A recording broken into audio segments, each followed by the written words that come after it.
Hello, everyone, and welcome to the Superhero Rewind Commentary Project. It's me, Captain Logan, and joining me tonight, if he's with me, I'm seeing a black screen right now. I've got Kareem Roberts, ostensibly. Kareem, are you there? Cap, could you hear me? I can hear you, but I can't see you. There he is. Oh, Hello, Kareem. How you doing, man? I'm swell. Thanks for And being here. I'm visible too. Which is a plus, yeah. I mean, most people will just listen to this, so, we could have lived, but it would be weird to have just a black screen next to mine for the next hour and a half or so. Tonight, Kareem is filling in for Austin, so he's going to be my sidekick tonight, and Kareem, I really appreciate you doing that. Kareem picked tonight's movie. We were going to do Ultimate Avengers, and that fell through for logistical reasons. So instead, we're just doing one animated movie this time. And Kareem, once again, I got you doing DC stuff when you're more of a Marvel guy. But it's on you, because you couldn't get Ultimate Avengers in time, and you also picked this. I'm not more of a Marvel guy. I'm 50-50. I like the best of both worlds. Okay, I guess I always think of that just because you're constantly complaining that you don't do enough Marvel when you're on the channel. So I've come to think of you as more of a Marvel guy. Yeah. we were going to do the first two. I mean, the only two, Ultimate Avengers. Yep. But yeah. But, next time. But we'll do that soon, and we'll definitely try to have Kareem back for that, even if Austin is also there. So that'll be chaotic and fun. Anyway, tonight we're gonna tackle 2015's Justice League Gods and Monsters, which was Bruce Timm's kind of epic return to the DC direct-to-video line. He spearheaded these for a good long time, and then when he left and another team took over, we had a new 52 inspired. I was going to say a new 52 inspired continuity. So you had a continuity of movies. This is breaking away from that, but we're already hip deep in the middle of that. And this was a really nice departure because a lot of that stuff people weren't really liking. I don't care for a lot of it, and I think that probably, heightened people's enjoyment of this if they had been keeping up to some degree, but it's also quite watchable. It was quite fresh at that time, standing all on its own, and it's neat because it is very Bruce Timm, but is also, especially, in designs and stuff, but has a lot of his sensibilities, but is also much darker than anything that he had really done before and been allowed to do before, which is also very much his sensibilities. But he was just kind of working without a net, but not being horribly immature about it in the way he will just a couple of years after this with Batman Harley Quinn, which kind of hurt his reputation, I think. But anyway, so it's going to be a lot of fun going back to this. Kareem, I could not believe how old this thing is.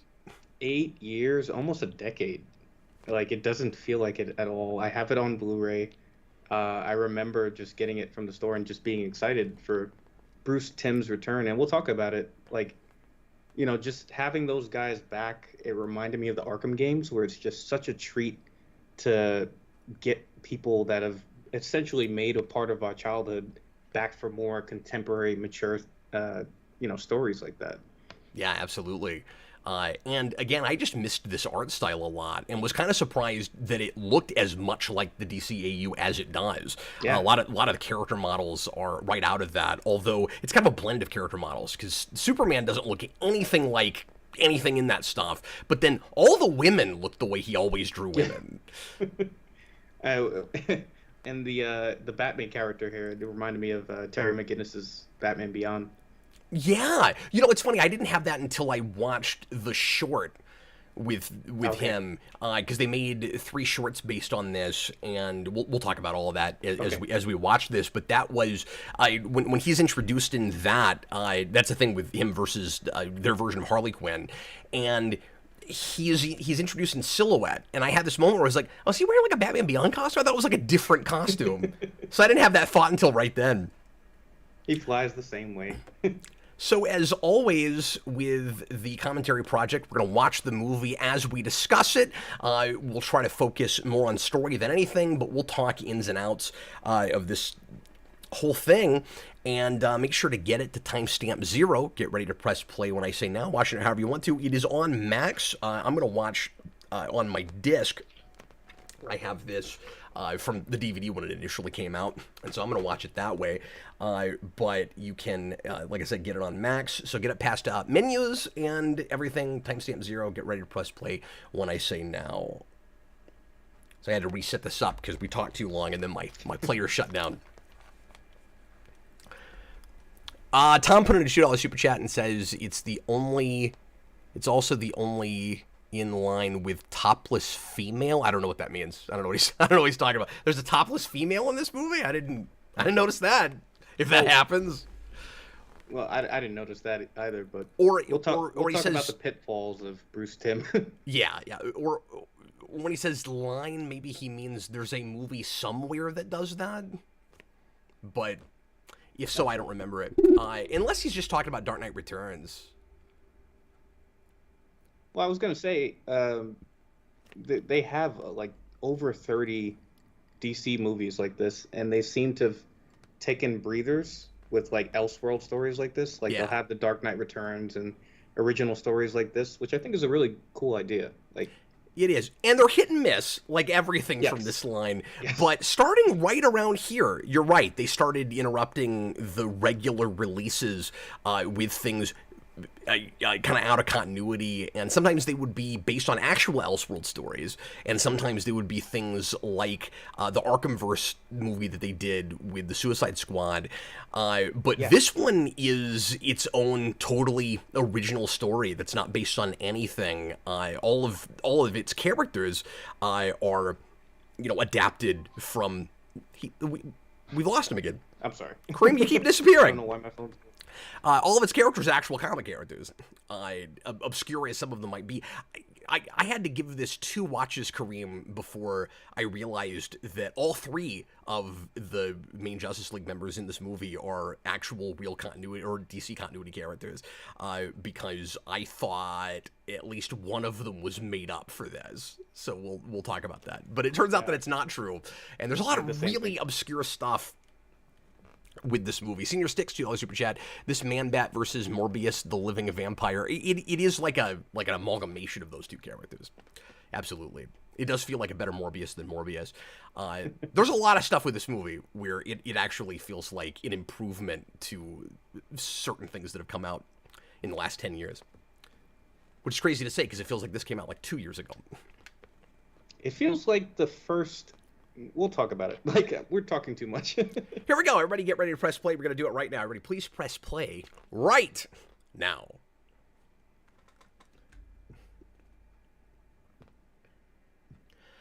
Kareem, I did not remember very much about this movie. I think I saw it the one time when it came out, and I remembered it being kind of an alternate universe thing, and I remembered liking it, and I remembered Bruce Timm was involved, and I remembered it was kind of violent. And that was the beginning and end of my memories of this movie. I used to watch this along with, I love the Dark Knight Returns animated movies they made, so I used to watch this back and forth because I don't want this to turn into a DC EU bashing thing, but obviously I wasn't a fan. Yeah. And all I had was this sort of thing. You were looking for somewhere else to go. Yeah. And it's nice that when that happens, usually there's something better with these characters being done somewhere, even if it's not super popular. We've been having that a lot lately with Superman stuff. Like all of a sudden we're in this almost like renaissance of TV screen Superman where like it's all good. Where I hear rumors that we're getting a game. I don't know how true that is. Oh, I had not heard that. Interesting. And we've now dated the commentary.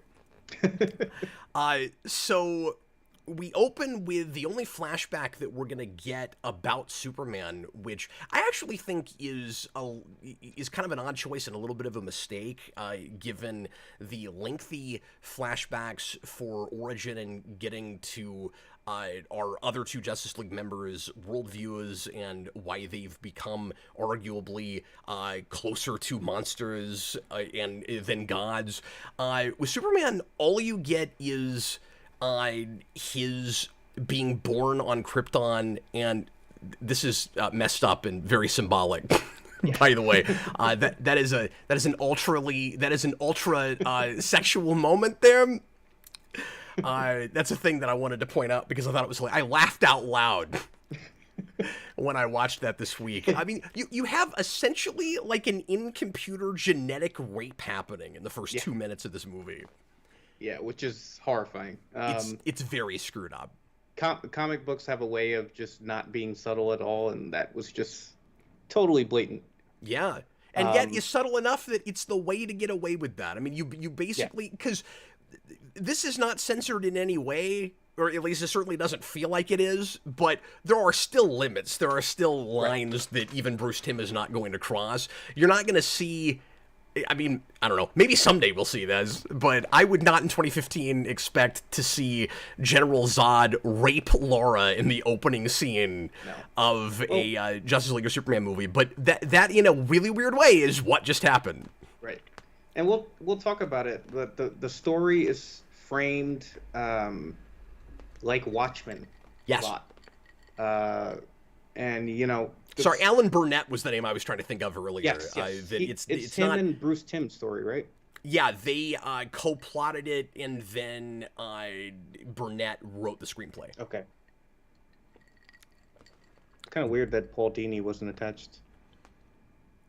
Yeah, well, and Paul Dini has been out of doing any DC work at all since just before this. Oh, okay. As far as I know. He was doing the Arkham games, right? And then he stopped. But Knight comes out just after this, and he wasn't involved in that. Oh, okay. And I think his pseudo-autobiographical work, the Dark Knight book he did, which is brilliant, came out also right around this time. It was 14 or 15. Wow. Doesn't feel that long ago, but when you think about it. So this is my favorite idea in the entire movie, and you said, you know, we only had that small flashback with Superman. Yeah. Superman is the ultimate just illegal immigrant, right? Like, he's clearly an alien.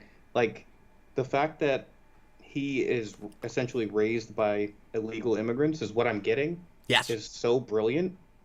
And I want to kind of see that story. We're told straight up by Batman or someone that he was raised by migrants, and you see them in this scene here real briefly, where like they've found the baby and they're hiding him so the government doesn't find him. Yeah, I kind of want to see that story explored. Yeah, exactly, and I think we kind of need that. Like I said, that's the one big piece that kind of feels missing. He does talk about it later. Which gives you just enough to sort of understand where his worldview comes from and his values or lack thereof compared to your standard version of Superman. And what is missing is as much or more important than what he actually gains. So he's not raised with the values and with the affection of the Kents, but he also doesn't know enough about where he came from, and he doesn't have any kind of values or ideas that come from Jor-El either. And that really puts an emphasis on the importance of both of those worlds combined to give us Superman. That it's not just about his being raised as a human being on Earth, but that the Kryptonian side is actually kind of important also. Yeah, agreed. And they have that like Watchmen Dark Knight Returns thing where it's like they work for the government, kind of. Yes. There's the and there's that big, who watches the Watchers question all through it as well. Definitely really inspired by that material. It's not too big for its britches, I don't think, thematically. I don't think it's trying to be like ultra deep. Right. In the way that a lot of people feel like Watchmen is. It's not a real philosophical piece, and I actually really appreciate that about it. I'm not saying this isn't about anything, but it's not overly ambitious for its runtime. It's really nice that we're just focusing on the Trinity here, that the Justice League is just 3 characters, and we can really kind of explore them. I do wish that we got a little bit more into the philosophies of certain characters in relation to our villain. I think that's probably the weakest aspect of the thing, is how the main bad guy is handled with I can't even think of his name right now. I forget his name too. He's a little bit thin, I would say. Yep, Magnus. Towards the end. Yeah.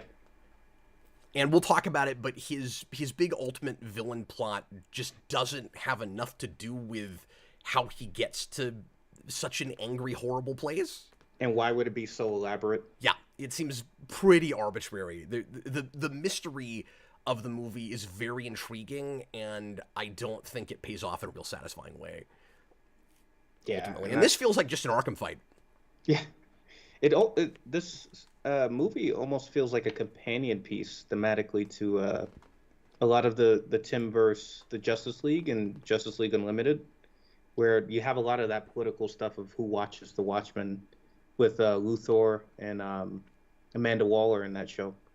And this kind of just explores that. Like, what if they were sort of like that?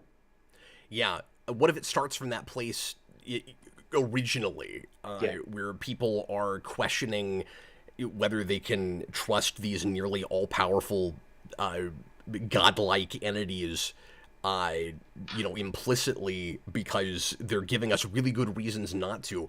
What I love about it, because you mentioned the other DCAU episodes that are like this. You get the Justice Lords two-parter and episodes like that. And you're right. We're even questioning, just how far we should trust the altruism of even regular Superman by the end of that show.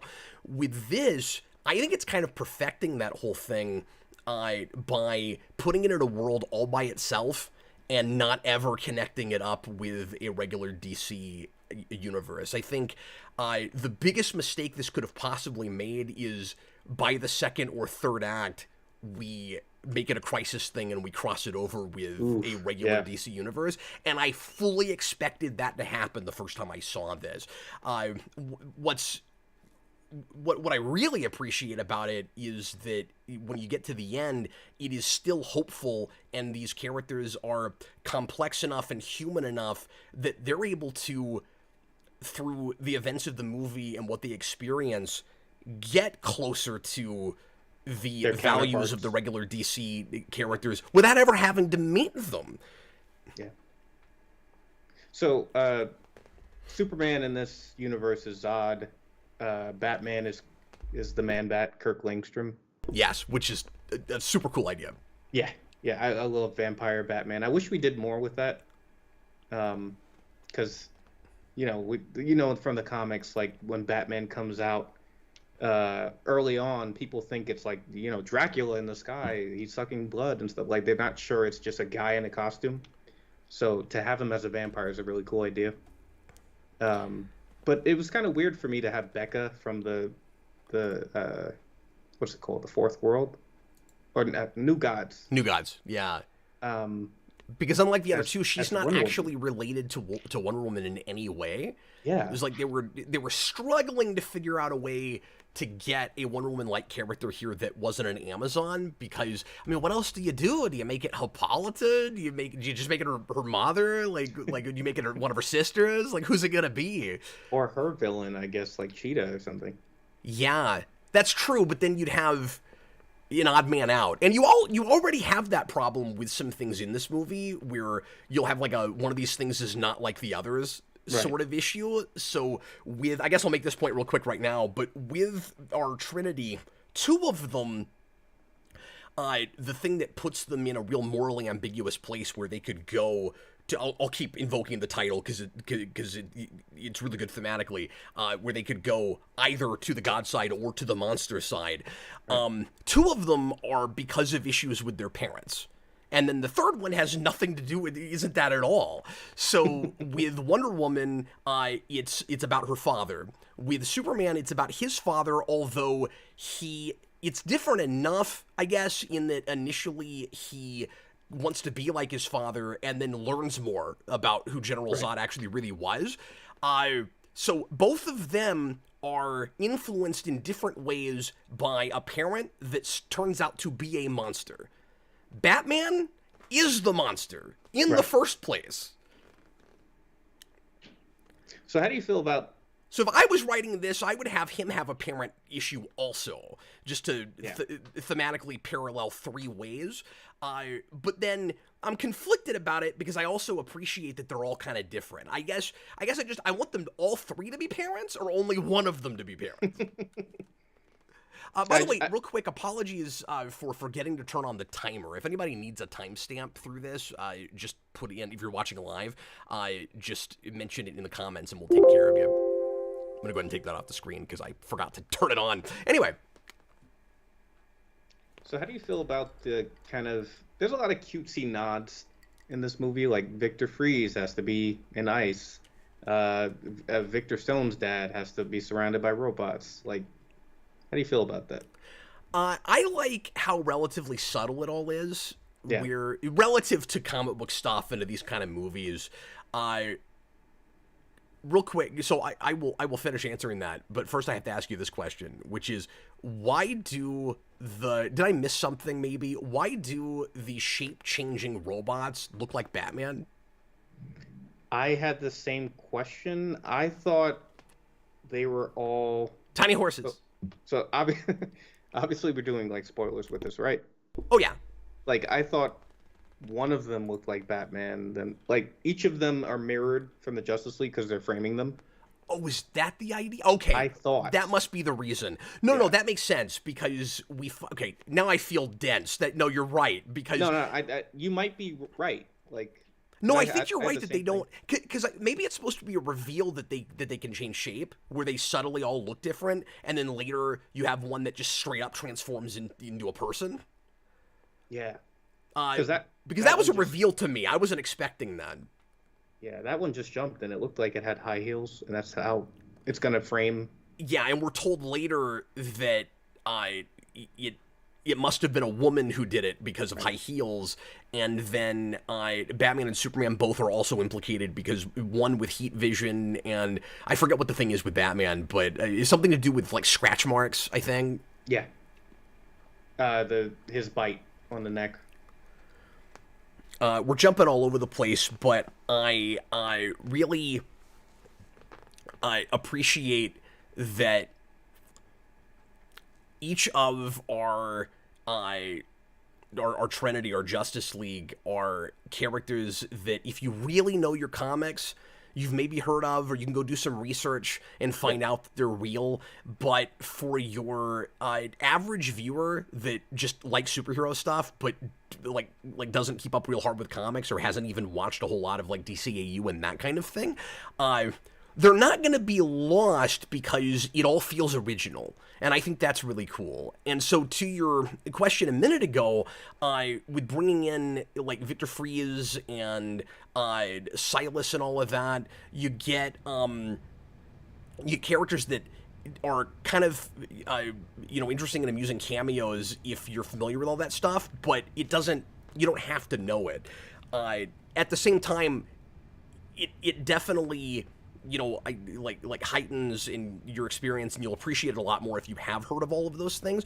I think it's just very comic book and not too cutesy for this kind of material to have them in their standard domains like that, because I think if you didn't do that, it'd be like, okay, so you just like I think it's catch-22, Kareem, because I can see the complaint that, oh, well, he's got to be in the ice just because he's Victor Freeze. But then, if you didn't do that, you'd be like, okay, so you just arbitrarily named him Victor Freeze for no reason at all. That's true. So, like, you want some kind of connection, some kind of callback. Some kind of nod, yeah. To those things, I think. But I guess the point I'm trying to make is, it's nice that this kind of stands, as bleak as it feels until you get to the end, it kind of stands as totally its own thing, kind of like Watchmen does, even though it's using the names and occupations and things of characters that you've maybe heard of if you know any of this stuff.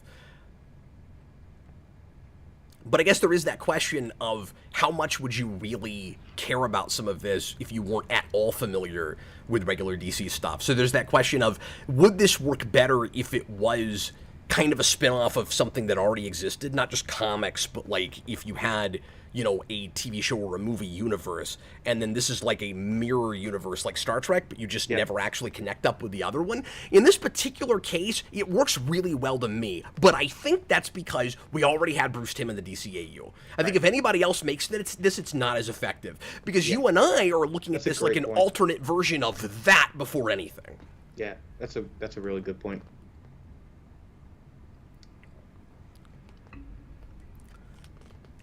So, Kareem, the $100 million question, this is a big thing I wanted to ask you, is where are the A-list characters in this continuity that do not become superheroes? I was going to say that this we entire don't see. movie... See, he doesn't have bad ears. Nope, you're right. And this is why I don't do these alone. It feels like the Batman Beyond like two-parter opener, where it's like it almost feels like it wants to be a pilot for a new series. I think there's a lot of truth to that, given that they greenlit a series of shorts. Again, they only made 3. It was in conjunction with Machinima, of all things, just before they went under. Yeah. And then it was supposed to get a second season, which would have had 10 episodes. And so there were clearly plans for this to be expanded. I would love to see other characters and where they ended. I mean, I did kind of have the annoying, like, New 52 kind of thing in this, where it's like, okay, we know these characters, they have to be kind of the opposite. Like, for some reason, Lois Lane is not a nice person in this, and Steve Trevor is not a nice person in this. Everyone's sort of mirrored in that way. Yes, except Amanda Waller is weirdly almost a nicer person than she usually is. That's true. She's actually concerned about a bunch of people being killed by a nuke, which is shocking. Usually she doesn't blink, and this she's like, we can't do that! Wait, I thought this was Amanda Waller we're talking about.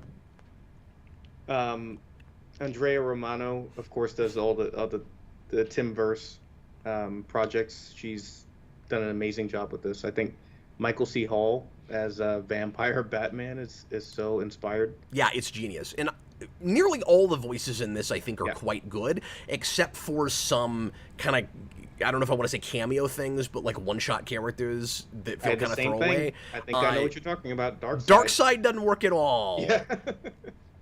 And that's a case where we've got one voice actor playing several characters, and none of them are great, I'm sorry to say, with that. And this is the only time you'll ever see the same actor playing both Jor-El and Jimmy Olsen. I didn't notice. Someone named Yuri Lowenthal. And Jor-El gets like a line of dialogue, and so does Jimmy Olsen, but I think that's hilarious. Did you have the thing where it's like, why is Batman a detective if he's a scientist? I guess he's kind of being a scientist, but... I think when you're doing that job and you're biting people's necks and sucking blood, and you're on the street a lot, and you just live such an urban sort of lifestyle, it's kind of natural that... And also, one of them has to fit that bill. It doesn't feel like an I'm Batman thing at all. Like, he doesn't feel like the world's greatest detective. He just feels like it's a thing he does. As you do. I kind of love that. I guess I appreciate that. I kind of love that they don't have their symbols. Like, they don't have any symbols. Superman has a little ass on his belt, but that's it. Okay, I guess. It kind of looks like a Z for Zod. And that's interesting if that was on purpose, yeah. And then, of course, she just looks like a lot of the women in New Gods. She's got the same kind of outfits that they always have. So I don't want to come off like this is a rant or anything, but yeah, you can see a little bit of the breadcrumbs, I guess, or seeds of the bad stuff, in my opinion, that Bruce Timm does, specifically with women. There's a bit of like hypersexualization and just the thing is, Bruce Timm and his team, they harken back to like pulp era kind of Fletcher kind of stuff, and in those things, obviously women are more archetypal and stuff like that, but specifically in the shorts.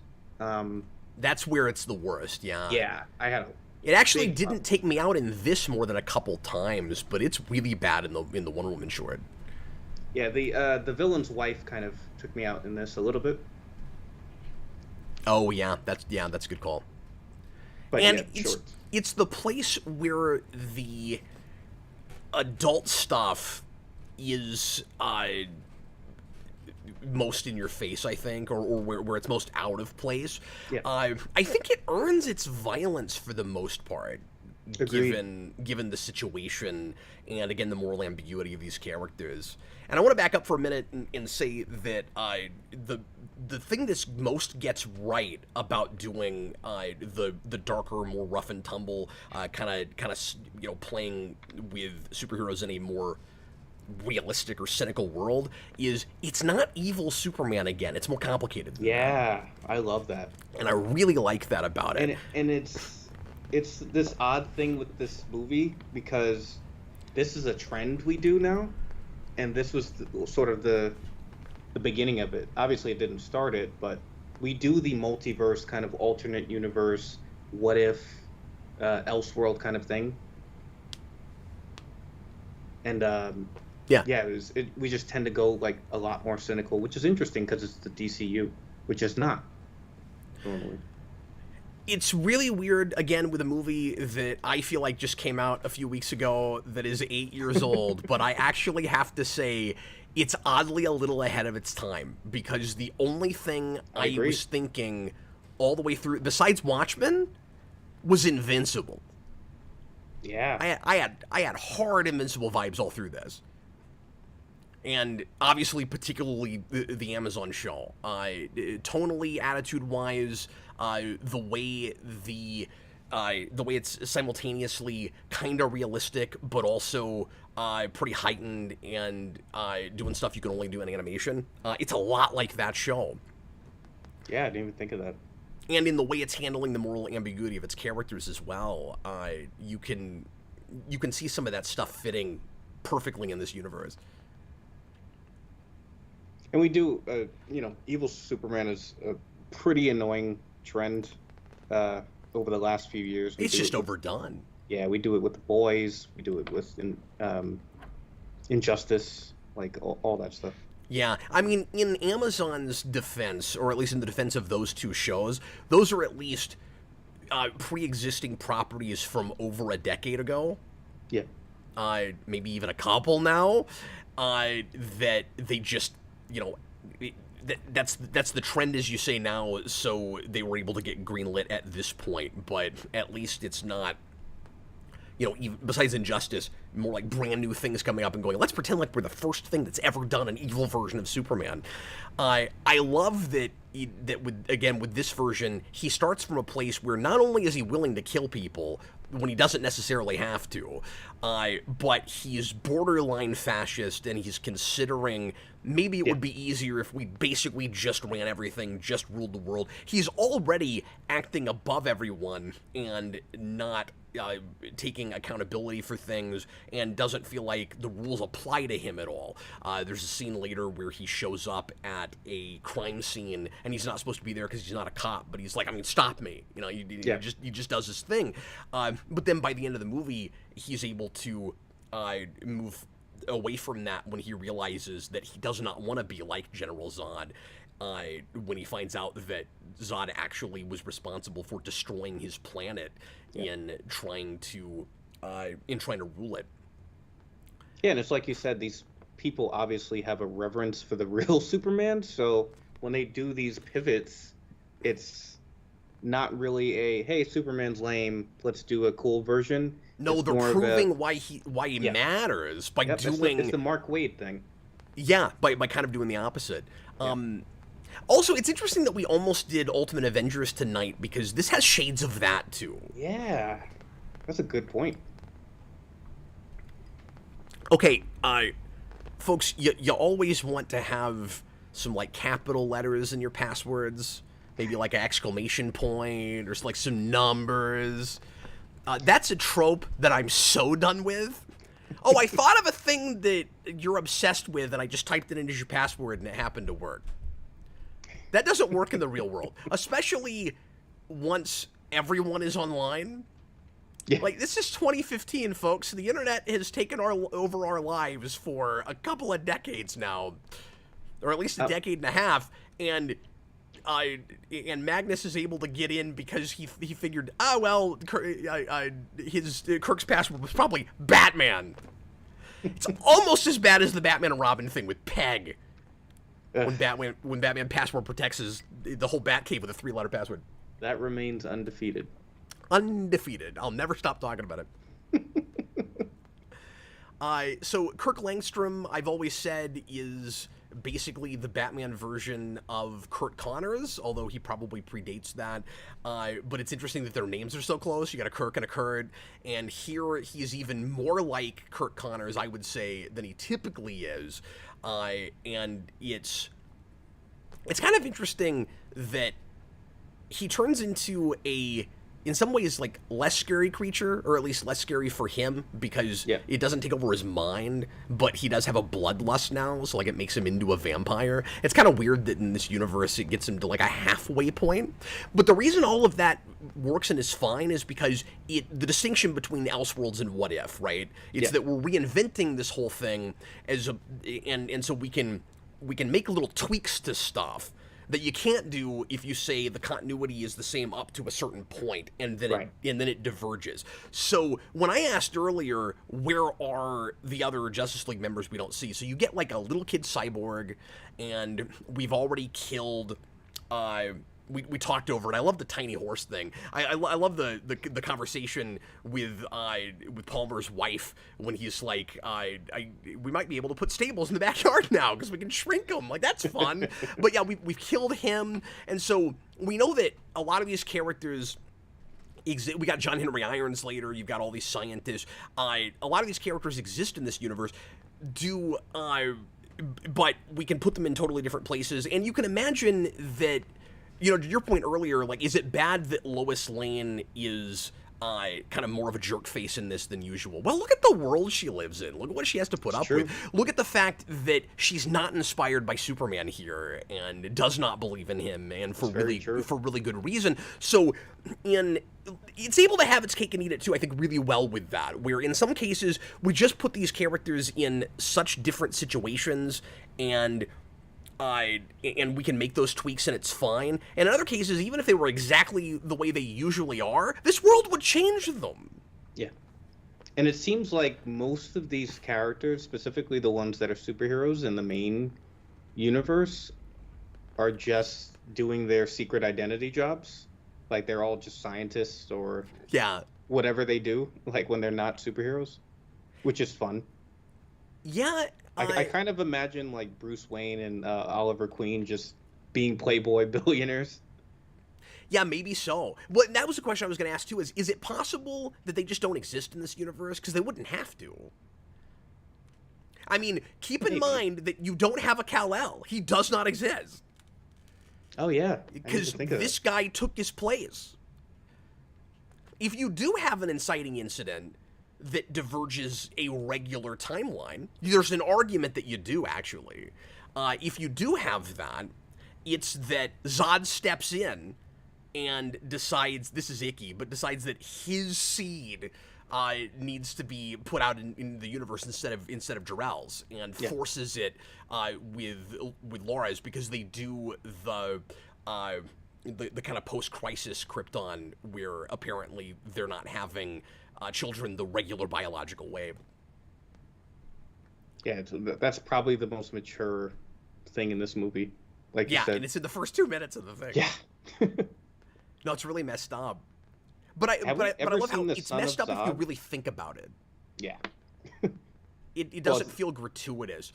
It's mature in both a capital M and a lowercase m, and I really appreciate that. So this is like the closest we get to his backstory. Yeah. Well, and then we'll have it modified or further explained later by Lex. Yep. And Lex Luthor is maybe the most inspired thing in this whole movie. Yeah. I'm going to say. I love how he is, in this, a better man initially than Superman. Reminds me a little of some other versions, like the Crisis on Two Earths Lex Luthor comes to mind, and then like the Crisis on Infinite Earths Lex to some degree. Like he's like a better person, but he's deeply flawed, and it's a Lex that is not interested in power. There's kind of that question again: is it a tweak for this sort of Elseworld story, or is it because the regular Superman didn't come down? Yeah. From Krypton? Is it because of this Superman? But I love that, regardless of all of that, he is still in his way Superman's arch nemesis. Yeah. And he comes at it from a completely different direction, and a somewhat understandable one. But if it wasn't for Lex, this is my favorite plot point, I think, in this movie. If it's not for Lex, this Superman would know that he has that his family has a dark history, and he might be inspired to not be like his father.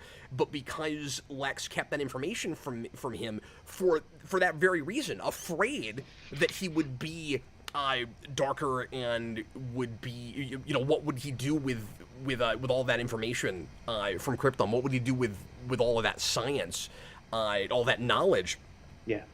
Because he kept it away from him, he is inspired by a father that did not exist. He thinks Zod is more like Jor-El. He says, if only Krypton had listened to him, maybe he could have saved them. And he gets all the wrong lessons from that. And so Lex is still his arch nemesis. It's wonderful.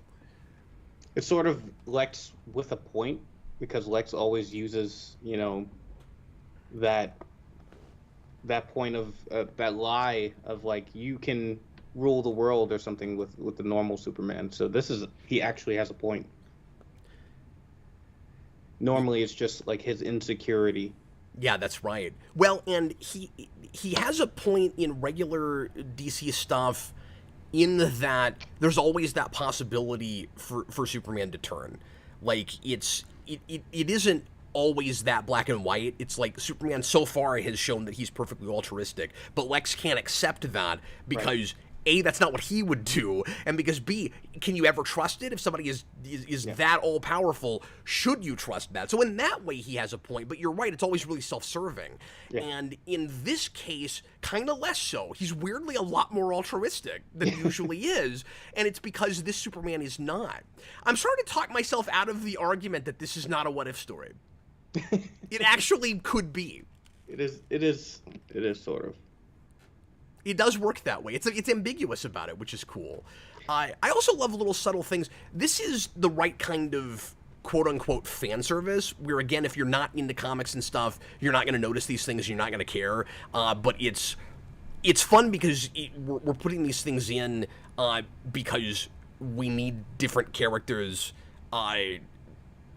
for certain roles, so you might as well make them real comic book characters. So it's not just throw a character in because we've heard of them. It's, well, somebody's got to be the vice president. Oh, I know. We'll make it Pete Ross because that's Lex Luthor's vice president in the comics in 2000 when he becomes president. That's awesome. Yeah, that was a great nod. That was, God, I forget that run. That was the Batman and Superman run. Yes, but it starts before that. I don't think Loeb came up with that, did he?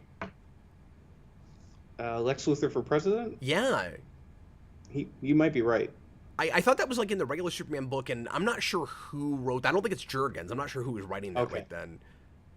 I don't know. And Loeb did a Superman run right around then, so I'm rusty. I'd have to go back and look. I'm not sure.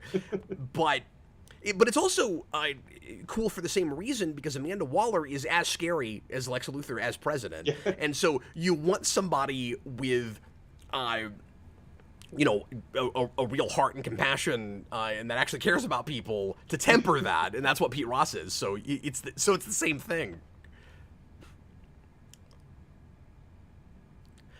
So I had the question of, how much of a vampire is he? Like, how bad is the thirst? How often does he have to feed? Does he have to feed? Is it something who does he feed on? Is it just bad guys? We're told that he only kills bad guys. I mean, that's very Dexter of him. Yes.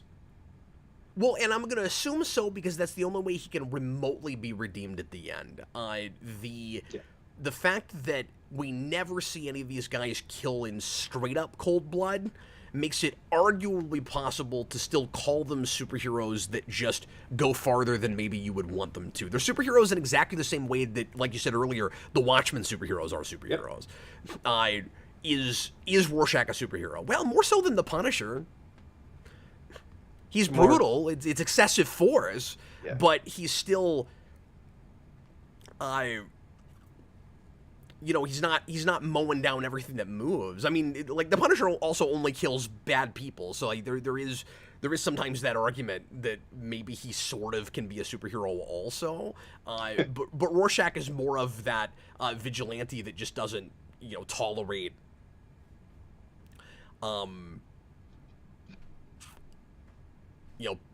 people breaking the law.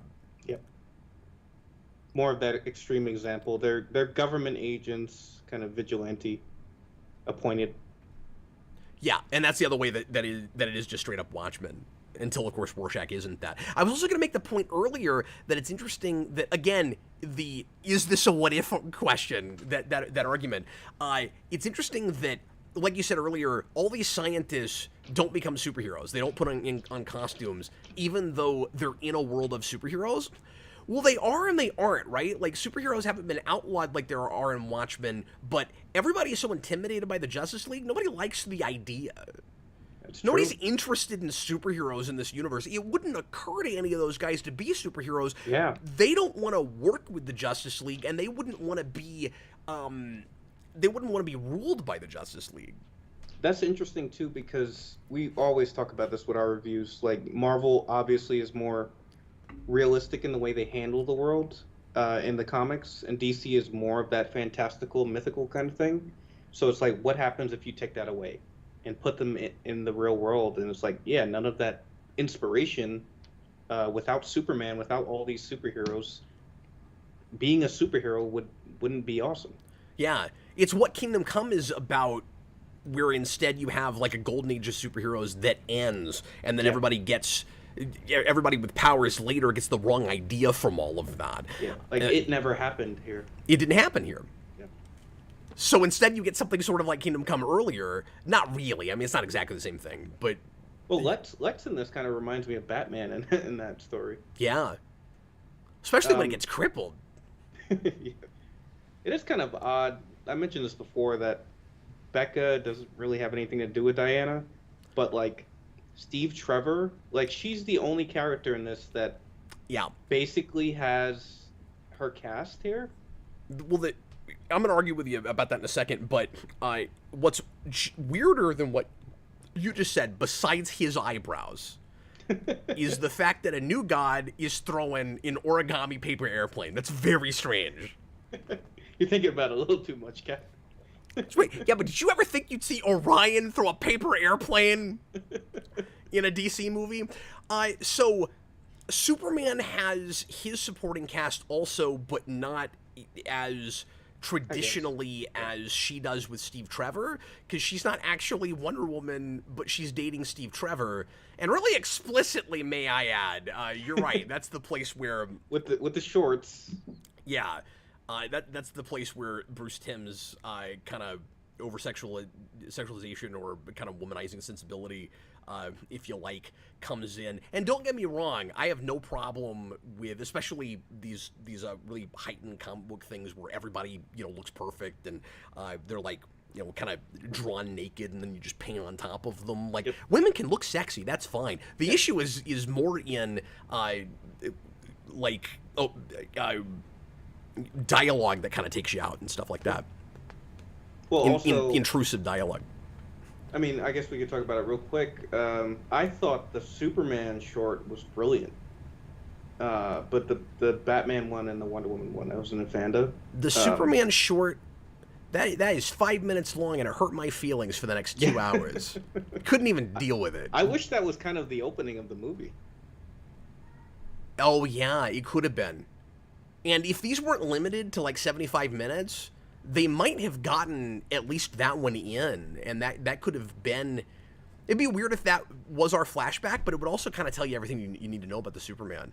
Yeah. Where he's got a heart, he does care, but he also feels the need to live above everyone, and he'll do what needs to be done. That also was the most invincible thing that I saw out of all of this. It reminded me, I don't know if you ever read this, Cap, Ultimate X-Men way back in the day with Bendis. There's an issue where a mutant, all his power is to just Granny Goodness presiding over a wedding is one of the weirdest, creepiest ideas. Anyway, I'm sorry, go ahead. Kind of want a poster of that. I can't deal. And then also, Darkseid clapping is weird. Yeah, we talked about it. Darkseid's voice is just off. Oh, it's terrible. It kind of has the opposite of the Arkham games, where Commissioner Gordon's voice is just too rough. And I get that this is like a Trojan horse kind of thing, but the way all of the Apocalypse characters get killed all at the same time, way too easy. Yeah. You cannot kill Darkseid back. Why doesn't he? Yeah. Why doesn't he try Omega Beams? He doesn't do anything. Maybe in this world they're depowered, but I agree. I totally agree. I like how grand this world seems to be with adding the new gods. Yeah, that's really like digging into like DC Universe. And we haven't talked at all about how gorgeous this movie is, but it looks fantastic. I mean, at the time, it was a breath of fresh air. Like, to get Bruce Timm back. But you said, Darkseid, do something. Well, yeah, because at least there's not Vaseline all over the lens. I was going to mention this. The robots that kill the scientists in this remind me of Days of Future Past Sentinels. Yeah, I didn't have that thought. That's a good call. It's also weird because we had the same thing with Bruce Timm that we had with Bryan Singer, where it's like, thank God you're back. And then he makes another one, and another one is like, oh my God, like, leave. Okay, never mind, go away. Well, and if he came back and was the main showrunner for these again, you might have an occasional dud, but they overall probably would have been a little bit better, especially if it was an ongoing continuity. Because I'm not worshiping the ground he walks on. When he's not reined in at all, he'll sometimes take certain sensibilities and get real gratuitous with both violence and sex. We've talked about that. But also, if he's working on a project that he's not excited about, it does not come out great. Yeah. And you can always tell when that happens. So his stuff was real hit and miss with the early DC direct-to-video movies, starting with Superman Doomsday, which we just did a commentary on a couple months ago. This was him absolutely at his at the top of his game, which is weird because it was so much later. It's almost like he just missed it. Like, and also we have to give Burnett credit. Also, yeah, you know, obviously. Story, so I don't mean to give it all to Bruce Timm, but it did feel like maybe he kind of missed it. He just needed a breather, and then he came back and he's got this project that he's passionate about because it really is their baby. They're not adapting anything. And it's also not, I don't think, an idea that they've got laying around from Justice League that they finally hobble together and force into another continuity, because that was an issue with one or two of these also. The most recent movie that he's done was supposed to be actually in the DCAU, but they retroactively decided that it was, like, in the middle of making it. It was, I can't remember what that's called, but it just came out a few years ago with the Legion of Superheroes, and it is dull. It's not bad. It's just kind of nothing. And so, did he write that? Yeah. He at least directed it. So they're preparing right now for the new Batman animated series, right? Yes. Okay. That is Professor Savannah or Dr. Savannah? Dr. Savannah, yeah, and then you have what's-his-face, who's supposed to be Mr. Terrific, and of course I'm looking for him as soon as we hear that the name of this project is Fair Play. I'm like, it's really weird that the character that discovers that is not, or that sent the email is not Mr. Terrific, and then we find out that he's there. And I didn't notice until a second viewing that was supposed to be John Henry Irons. Oh, that's cool. Who's, and like, of course, because he's got his earring like he always has. Yeah, I think These robots remind me of Amazo. They're all shaped like their counterparts. But you're right, they should have colored them a little bit better because they all look like Batman. Yeah, I think I just got stuck on that because I assumed it was going to be a big plot point that, like, maybe, because again, I don't remember anything about this, that, like, maybe Batman built them or something, and I was stuck on that. I was like, what do these have to do with Batman? Oh, that's right. They're trying to frame the Justice League. Now, can we talk about that for a second? Yeah. Let's break down, while we're here, the villain plot and how kind of overly complicated and convoluted it is. Explain to me, first of all, why he feels the need to frame the Justice League this way. Is the idea, because I think I've got pieces of this figured out, is the idea supposed to be that if everybody thinks it's the Justice League, that then the government will get a move on quicker on the Fair Play project and then try to take out Superman? Is that the idea? I thought that was the idea because that's the only threat of his vision of the world. So he's just trying to take them out so that they can't stop him from turning everyone into a collective consciousness, which feels like a D20 roll. Like we need a big bad guy plot. What's he? It's got to be big grand scope. What's he gonna do? Well, what's a thing that we've never done with one of these? He wants everybody to have the same mind. It'll be like Childhood's End or the Borg. It'd be stronger if it was just a personal grudge. I feel. It would, it'd be stronger if he just wanted to kill the Justice League, and like that was it. I don't know that you need this big grand plan. Yeah. You need, I mean, and it's so they need something to too. investigate beyond that, I guess. So, because I like the thing with the scientists, that's also very Watchmen, right? Somebody's trying to kill the scientists, or somebody's trying to kill the superheroes, and then it turns out that it's not actually one of our superheroes, but one of his friends. So it's a little bit like Adrian Veidt. Yeah, the villain plot almost feels it goes from paying homage and tribute to Watchmen to almost like copying the homework. And it's like you don't have to be a slave to it. Like it doesn't have to be big and grand. This is probably my favorite scene in the movie. And just like with Watchmen, it feels like it's supposed. Yeah, but there's a really hokey thing that happens at the end of this that I gotta point out. But just like with Watchmen, it's also forced, but it's supposed to be a villain that thinks he's doing a good thing for mankind. So he's like he doesn't believe in people anymore, and so they shouldn't have their individuality, and maybe we'll be better as a race if we're just all interconnected. The problem is, does that come from really a worldview?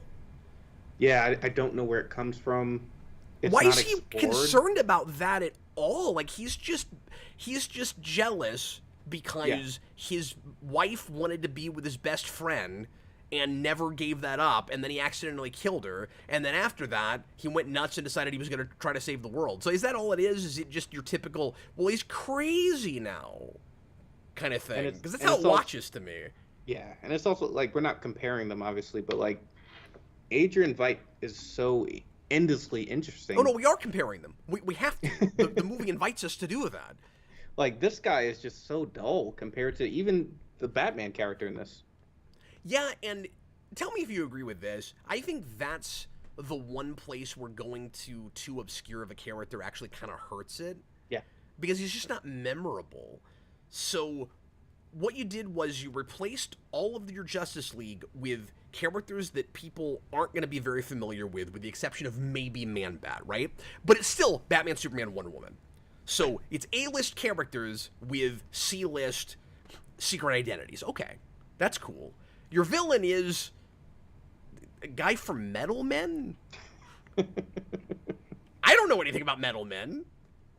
They do some fun action stuff with them at the end, but like, this guy named Magnus I've never heard of before. He doesn't end up with a costume or anything. They found strength in making this thing their own thing, and also they found the weakness in like, okay, you're picking very obscure things.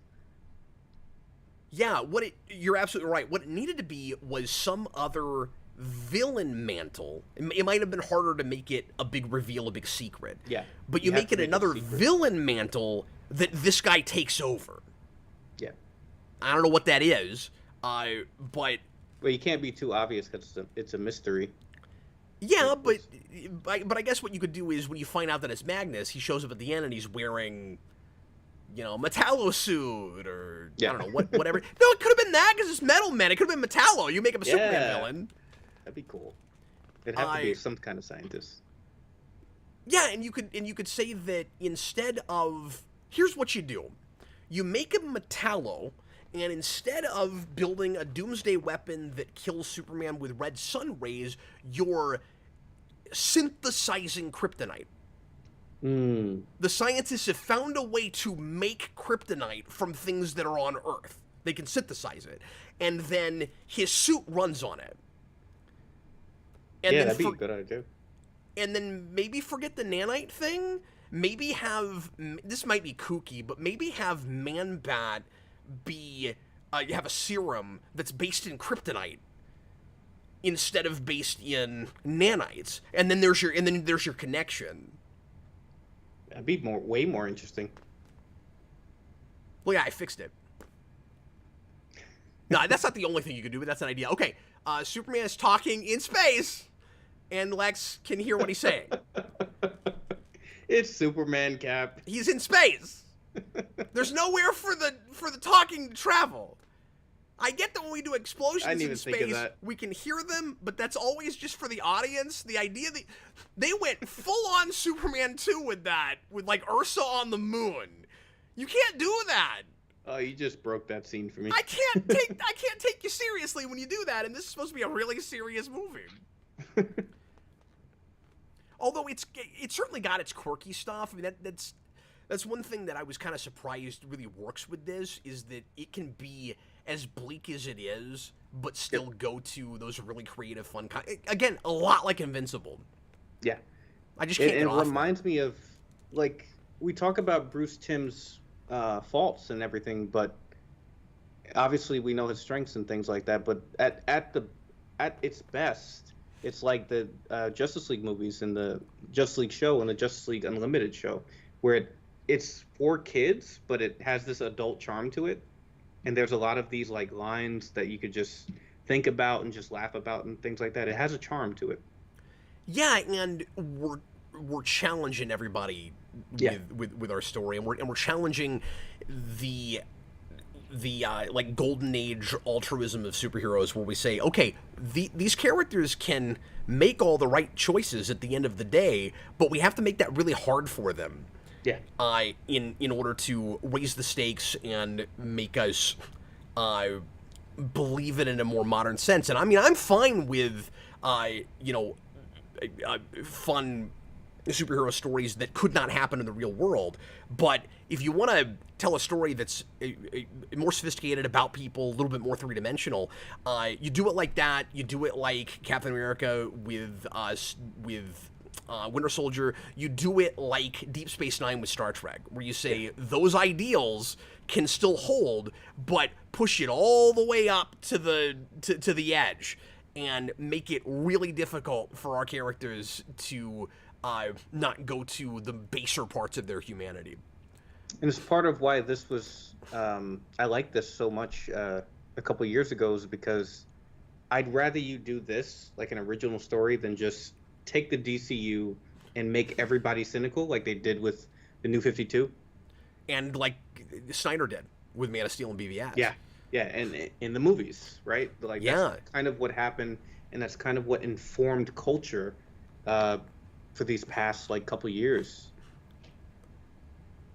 Yeah, it's a big problem. And it's also weird, sorry to cut you off, it's also weird that this is called Gods and Monsters, and the new wave of the DC movies, the first chapter is called Gods and Monsters. That's part of why I wanted to go ahead and do it when you suggested it, because this was actually, I didn't tell you this was already on my short list because of that. Oh, cool. As soon as he said it, I was like, okay, we need to get that on Rewind pretty soon. And like I said, I think the title plays wonderfully well thematically. Yeah. That's probably the most Bruce Timm looking character in this. Tina. Yeah. Yes, I agree. And all the women look the same, like they always do in his stuff. The only thing I knew about Metal Man was the little robot guy. Reminded me of that Blade Runner character for some reason. So, was it always part of the plan that he was going to get that Magnus was going to have his body ruined almost to the point of death like that, just so that nobody would know that he was the bad guy? Is that the idea? Why not just make another version of yourself like you did with your wife, and then kill her? That's true. You could do that, and then just do stuff in the background. Like he doesn't strike me as a narcissist like Adrian Veidt would be. Like, why do you have to tell them this? Oh, I see what you're saying. Yeah, you get what I'm saying? Like, you can yeah, just do yeah. this Veidt needs credit for it. Yeah, you can just do this in the background. Yeah, he's jealous, but he's not exactly a narcissist. You're right. I also don't quite buy it at the end when he regrets everything and kind of changes his mind about it. That also kind of came out of nowhere to me.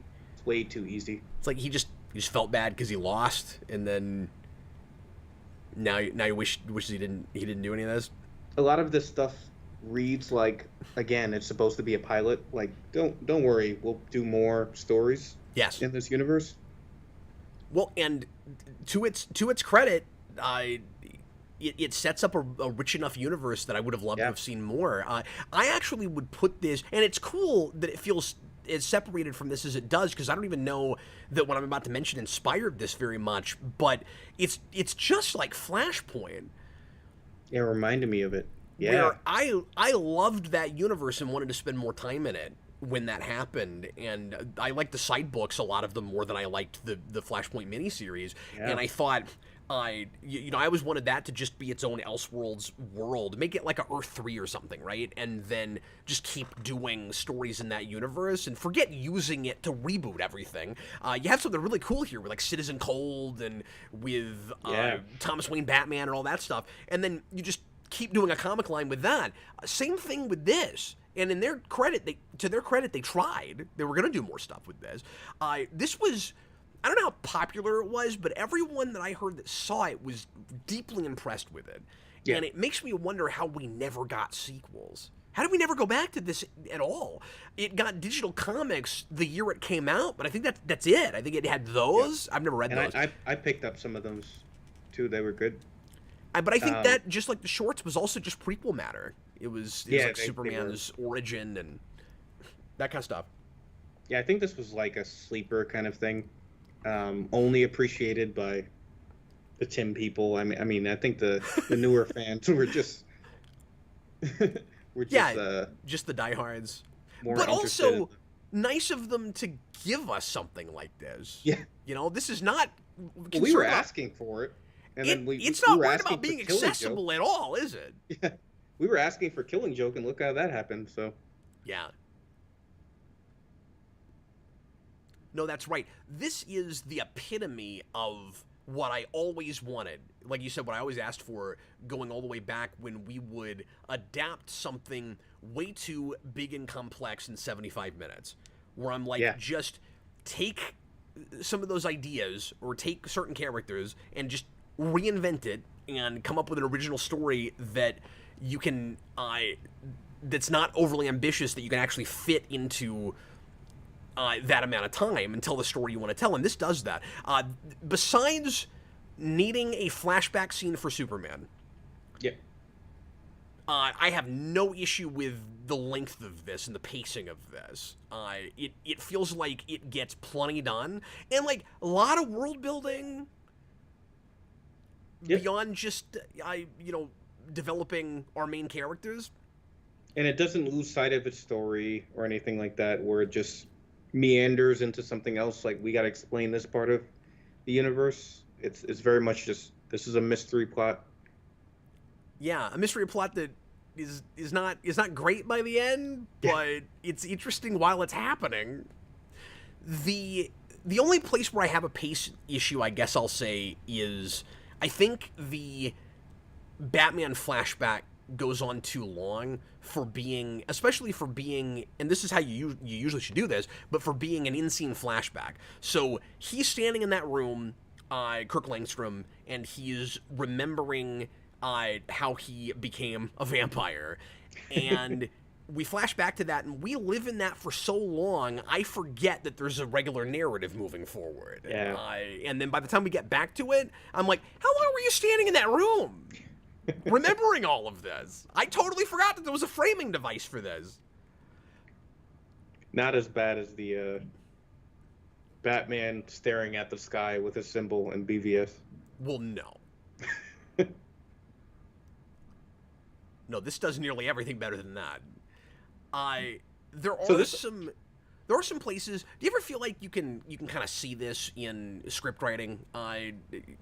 Kareem, I'm gonna ask you as a writer, because for those of you that don't know, Kareem's in my writing workshop. He's a fantastic writer. He's writing a wonderful novel that we're reading in there, and Kareem's also a script guy. Do you ever feel like you can kind of see the second or third or fourth draft where somebody's gone in and just shoved in a real quick throwaway line of dialogue to explain a thing that they forgot to get in the first draft? Yeah. Lot. This has that where Lex needs to know in that moment that what Magnus's plan is. He's like, he's going to create this collective consciousness. We've got to stop him. Lex, how do you know that? He says, I've been monitoring. Well, okay, and you said it before, the villain turn where he sort of feels sympathetic at the end. That feels like something. Like, why did you have to add that? Yeah, the thing is, that is an irredeemable character to me. Yeah, it almost feels like they felt the need to add more depth, but it just comes off more vapid. Like, I think they're also scared of it feeling too cynical because of just how much they piled on at the beginning. I mean, it's really risky, and I admire it for that. But when you get to the end, it's like, we have to have a sympathetic villain. Okay, but he isn't, though. The problem is, you started with petty jealousy. He is upset because his wife tried to save their friend. By the way, all that really proves is that typically, not always, but typically, a triad like that, friendship with a third wheel where two people are dating and the third person is not in the relationship, that never works. That almost never works.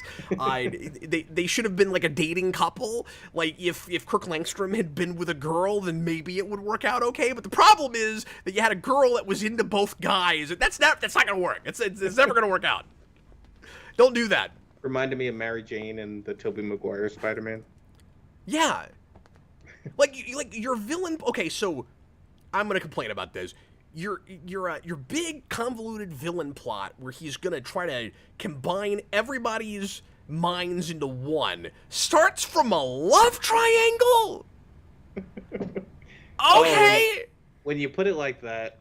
Yeah. So and then you when we find out that he's been behind all of this all along, the big revelation is he accidentally killed his wife because he was mad because she wouldn't stop talking about frickin' Kirk Langstrom and curing him. How dare she? And then he hits her, and then her again going back to Ultimate Avengers. It's like Ant-Man.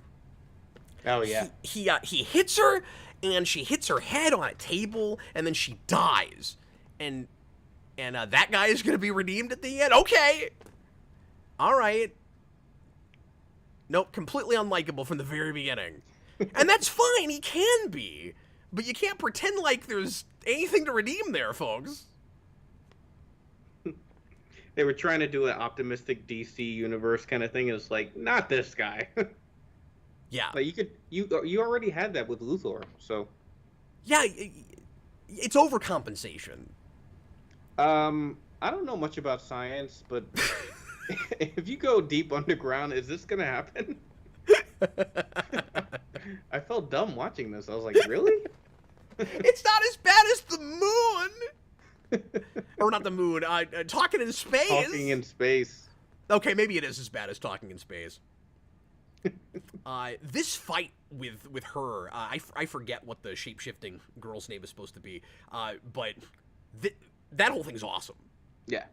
I like her sword, too. Yeah, putting a boom tube in the hilt is a cool idea. Yeah, it's really cool. Now, do you agree that she is a little bit of a third wheel in just the plotting of this, where like Batman and Superman are deeply interconnected in what the villain mystery will ultimately be, because he's using red sun rays to try to kill Superman, and he has his intimate past with Batman, and then with Wonder Woman it's he's using boom tube technology. Yeah, that it does feel really thin in terms of her, and it doesn't help because it just adds to the fact that it's like, why Becca? Like, it makes sense with Zod's son and Kirk Langstrom. She's not connected to Diana in any way, so it's like having that along with you're not even connected to the plot really. Okay, so then I'm gonna ask the question, and I hate to do this because I like Becca's design, I like stuff we do with her character, but would this have been more effective as a like Dark World's Finest movie as opposed to a Justice League movie? I think you gotta kind of have the Justice League thing because with the political issues and who watches the Watchmen and kind of thing, it has to be a trio. It's got to be a team. Yeah, I think it was their job to make the plot more central with Wonder Woman. His mangled face also reminds me of Invincible. Yeah, and they never did that in the animated series, really, like that much. Well, you couldn't have. Yeah. You mean in Batman? Like Batman and then Justice League. Yeah, you couldn't have done that.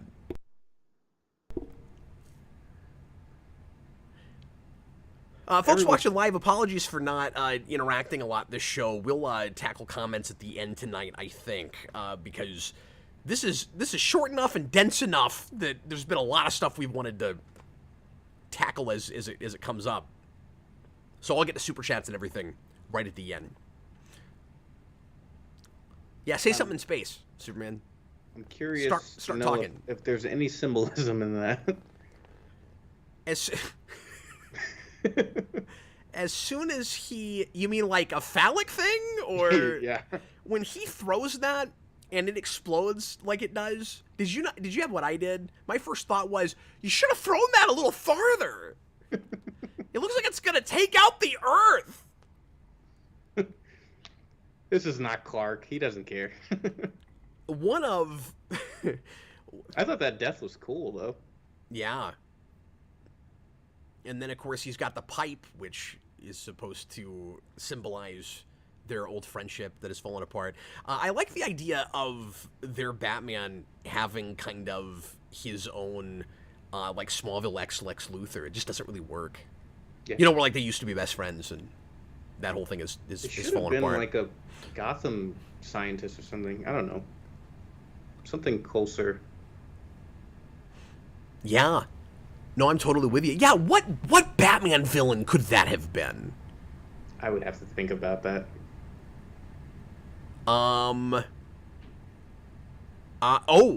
I've got it. Let's make it Tommy Elliott. Ooh. Let's make him Hush. Yeah, that'd be cool. I mean, you would know he's a villain, though. Oh. I guess it couldn't work as a villain. That's true. Okay, so you'd have to make it one of the usually good guy scientists that then we find out went bad, right? I guess you could make it Mr. Terrific, but that's kind of lame. Yeah. You could make it John Henry Irons, but I would cry and never watch your stuff again. You can't do that to John Henry Irons. I love him.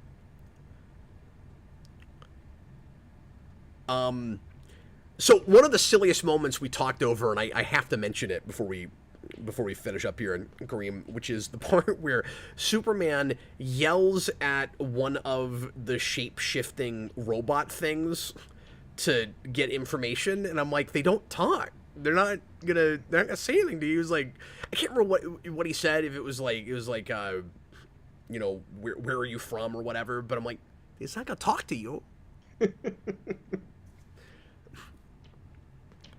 And then this idea that Lex Luthor, it's a wonderful, you know, kind of turning what you're familiar with on its head, where the resolution of their relationship is Lex brings Superman the knowledge he always wanted and says, be a real hero, meaning you can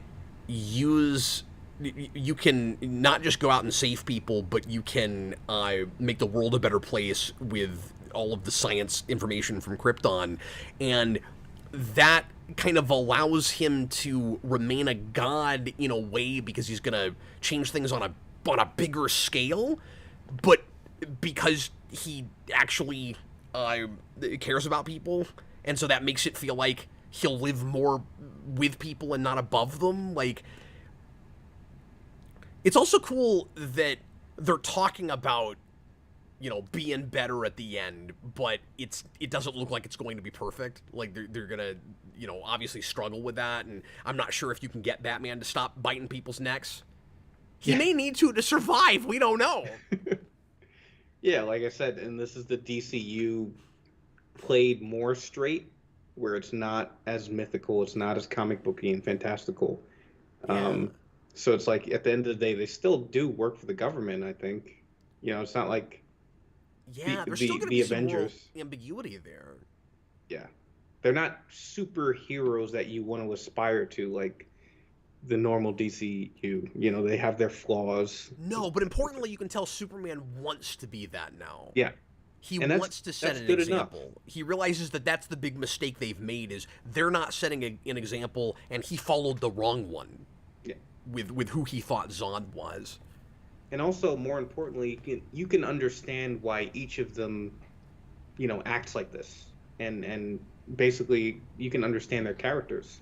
Things like that. Like, why he's not this altruistic, you know, do-gooder like Clark Kent is. Because he doesn't have that sort of background and things like that. And that's where the world is. That's where you do need to know the basics of your DC universe. There is a prerequisite with this to fully appreciate what it's exploring. It is layered in its way, where this is a story that stands alone fine on its own, but what it's really talking about are characters that aren't in the movie. Yeah, and I think that's why it didn't blow up as much as the other ones are, because people, you know, your average comic book animated people, like, that are into these movies, might just be like, okay, this is a one-off. I really don't. I could skip this. You know, these are for the deep fans. Yeah, well, I thought you were gonna say, well, it's not Bruce Wayne, so I don't care. Yeah, well, pretty much. Like, you know, we can skip this because these are not the characters. This is not the real story. This is not the real universe. And there's not the novelty you get from something like Thomas Wayne as Batman. Yeah. You know, it's Man-Bat? Okay. I mean, I guess that's cool. Who cares about that? And what's neat about it, though, is on paper, none of this is actually that interesting to me. It's the execution, right? Well, besides the Son of Zod thing. That's awesome. And so twisted. Yeah. That goes back to... I don't know if it was Elseworlds, or I mean, it was a different universe, certainly. That goes back to a thing that came out in, I think, like 2006, and that character was apparently co-created by Richard Donner. Oh, cool. I didn't even know Zod had a son. So you're saying he had a son in the comics?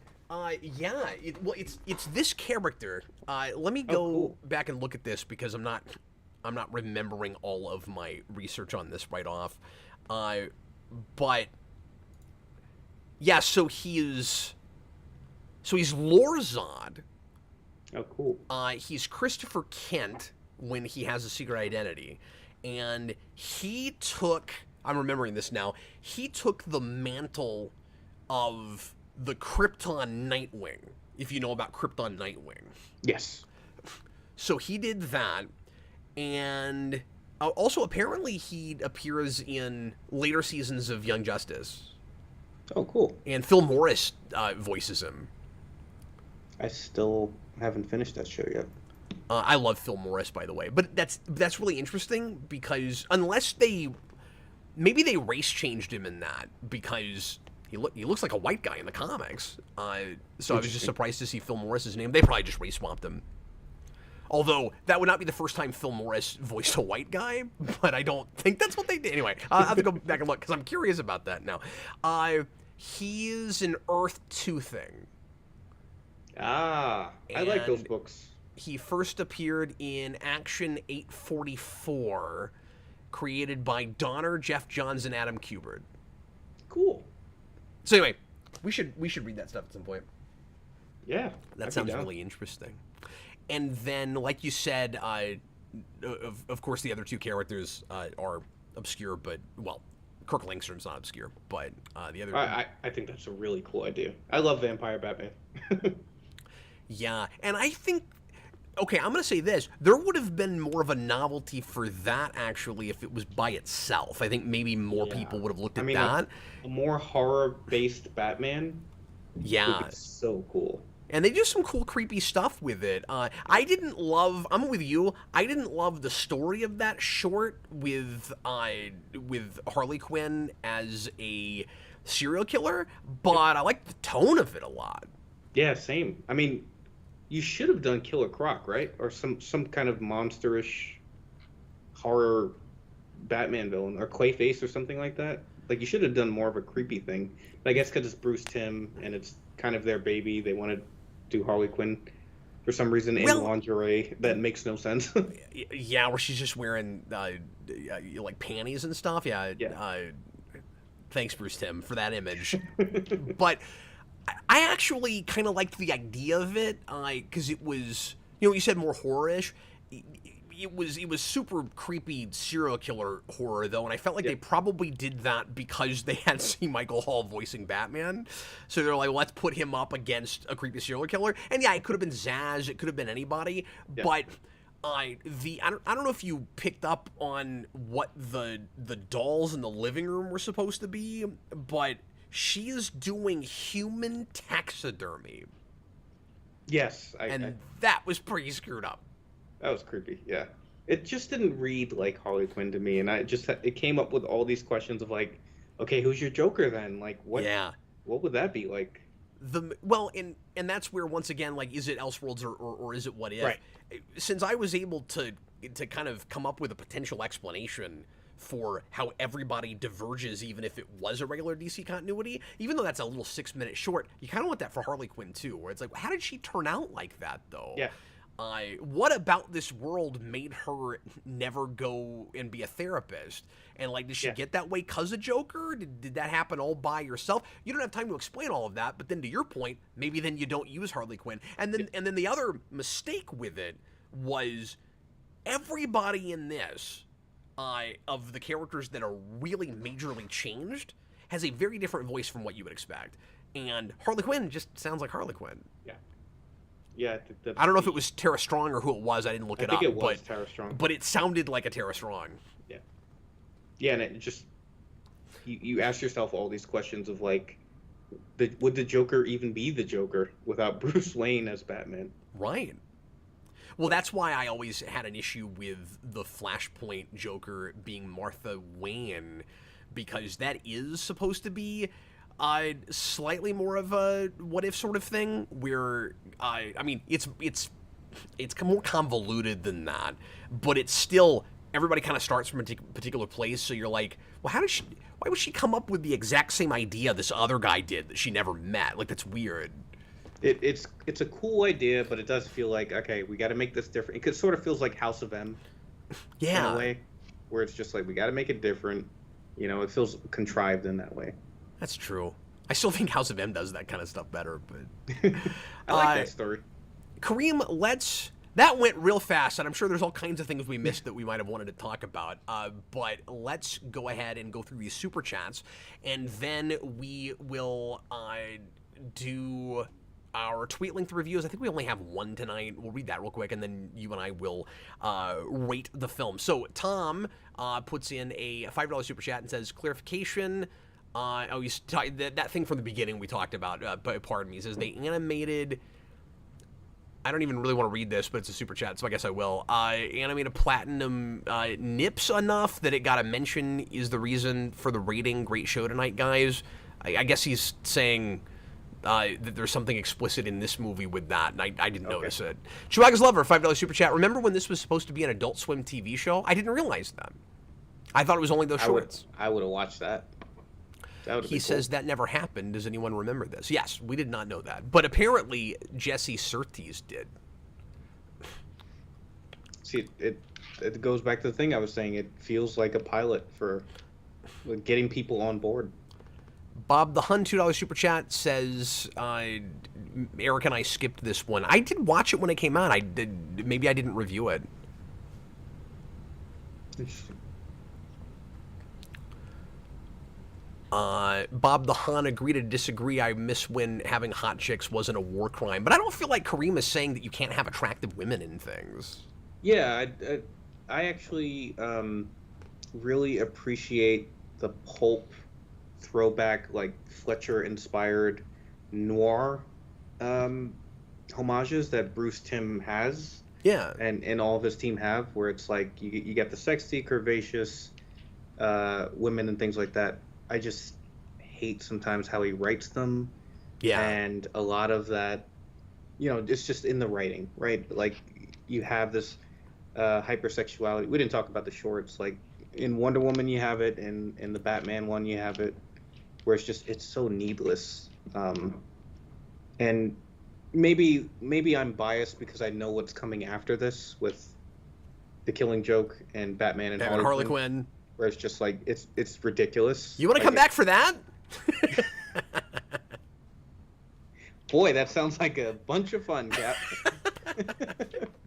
I'm gonna have to do it at some point.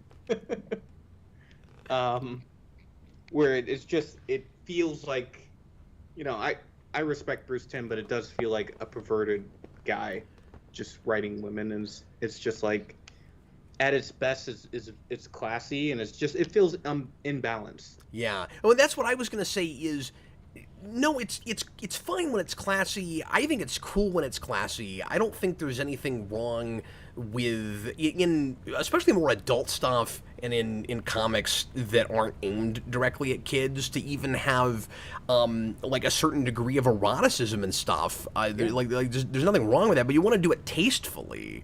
Yeah. And he'll do camera angles and things that just feel kind of skeezy, and where it feels like, and it's intrusive. It gets in the way of the storytelling. Of the story. You want to, Right. you want to integrate it well.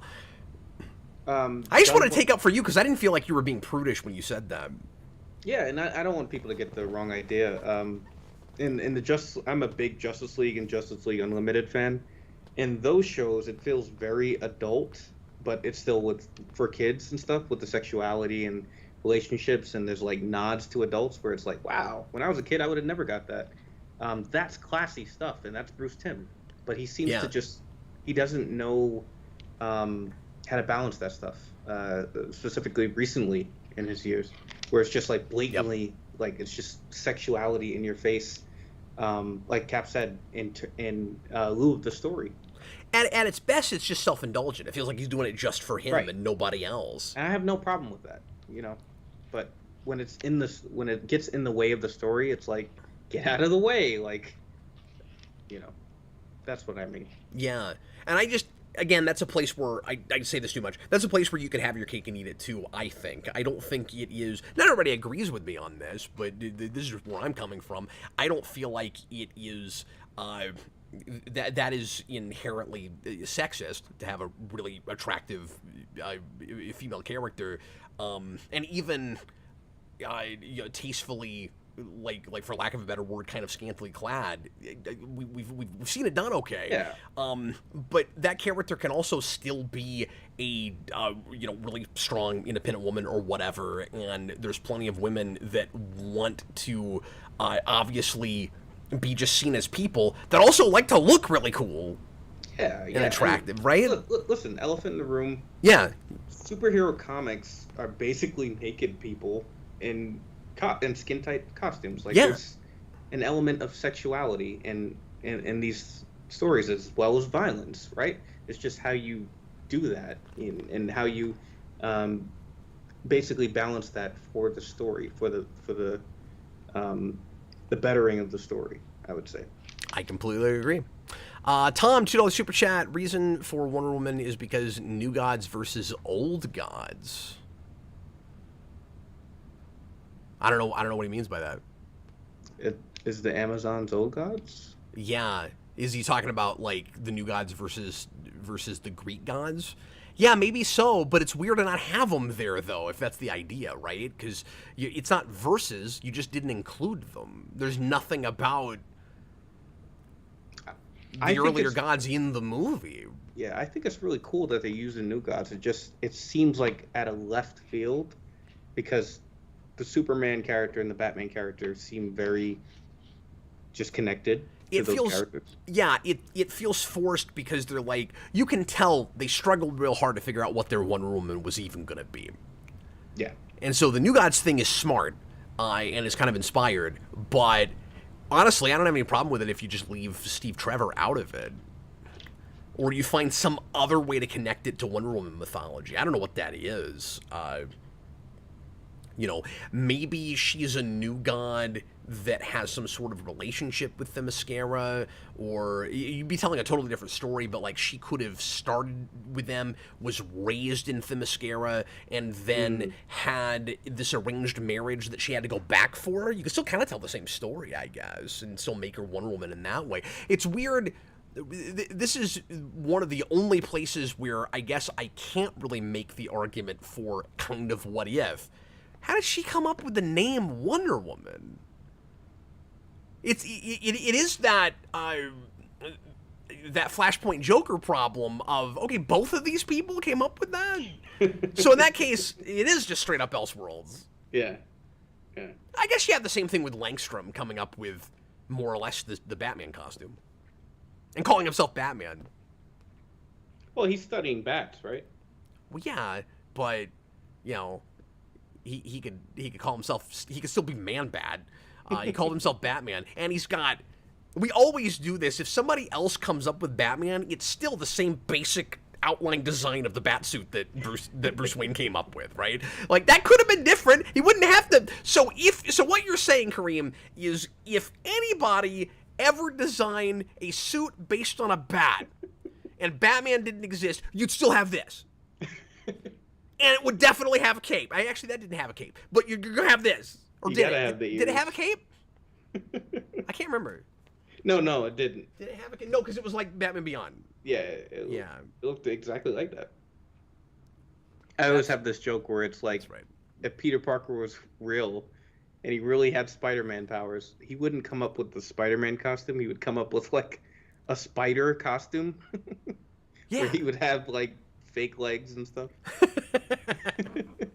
I'm Like, the why red and human blue? spider.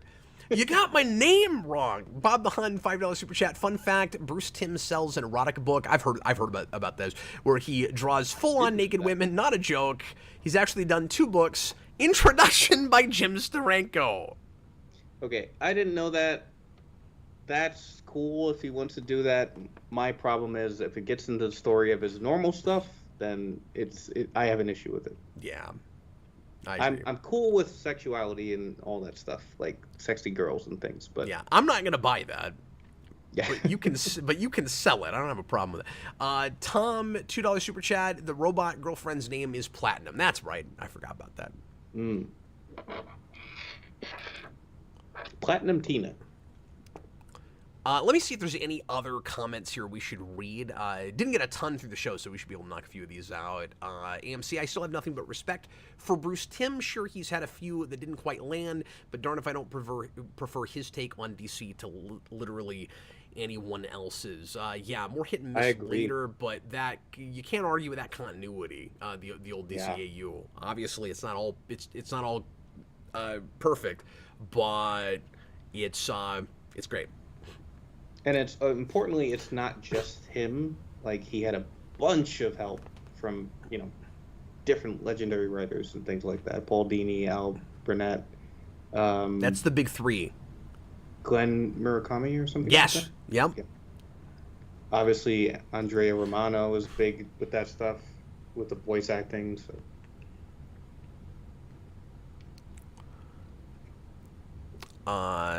Don Don Ranger Power said something about day 11 of Power Rangers Day. I don't know what he's talking about. You have to tell me what that is, because that sounds ominous. that sounds cool, but I don't know what it is. Oh yeah, or is it like Spawn Year where you're just trying to get me to review a lot of Power Rangers? I don't know what's going on. AMC, this Batman, the Batman one is way too disturbing for me. Oh, talking about with Harley Quinn? Yes. And again, kind of gratuitous. But Yeah, I always wanted the designs are cool. a Batman run or a Batman show that is that mature. Sorry, the tone is cool. I can't say the designs are cool because we just complained about the weirdness of that Harley Quinn. I'm sorry, go ahead. I'm just saying I always wanted a comic book or a show about Batman just tracking serial killers like that intense, where it's almost like the villains that Rorschach goes up against, but it's just Batman. I always wanted that. Just like very short detective stories. Yeah. Well, and there was kind of the thinking that might be what that new Cape Crusader show is going to be. Like, I wonder if that show is going to be 22 minutes or if it'll be like 10 or 11. That would be cool. Because you could get that, what you're talking about with that, yeah. Well, in the 80th anniversary or the 75th anniversary, didn't they do a bunch of shorts? Yeah, that was really cool. Bruce Timm did one Batman short, and then somebody else did one. But I'm sorry, was it a Superman short that was like? No, he did a Batman short. He did a Batman short. Oh yeah, because it was with it was black and white, but it was the old like purple glove costume. And it was Kevin Conroy, wasn't it? Yeah. Yeah, that was really cool. I remember that. Oh, AMC with this other comment just reminded me of something else I meant to mention, which is when Lex gets kind of crippled at the end, and he goes with Wonder Woman to the New Gods. It's kind of fun that he's floating around. He just looks like Metron. Yeah, I was thinking that too. That's pretty good. Of course, Batman gets it when in Darkseid War, that Jeff Johns story. Where he's like, what's the secret identity of the Joker? Forgot about that. What he would ask.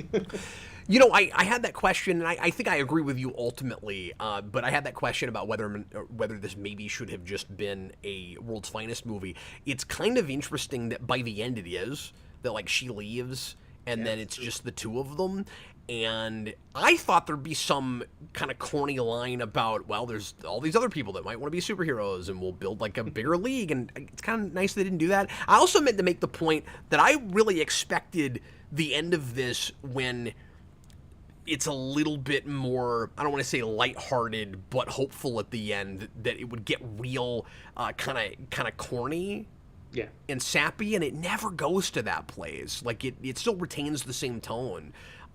You just believe these people are finding their humanity now in that same universe.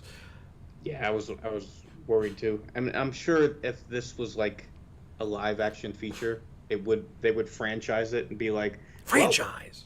Well, let's start assembling, the team or something like that. But yeah, I like how contained and personal this movie is, and I wish they would have just went that way with the villain, like you said before. Yeah, it's just keep it a grudge. You don't have to master plan it.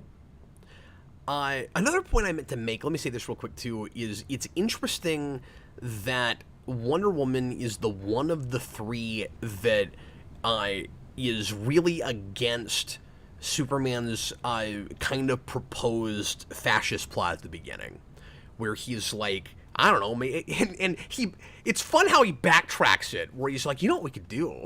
We could just kind of run everything. We could be at the head of it, and we could make all the rules. And then she goes, and this was a little intrusive, I thought, but she goes, you're a lot less sexy now. I was like, okay, that's not the best line, but all right. And then he backs off, and he's like, I mean, I'm not saying I'm gonna do it.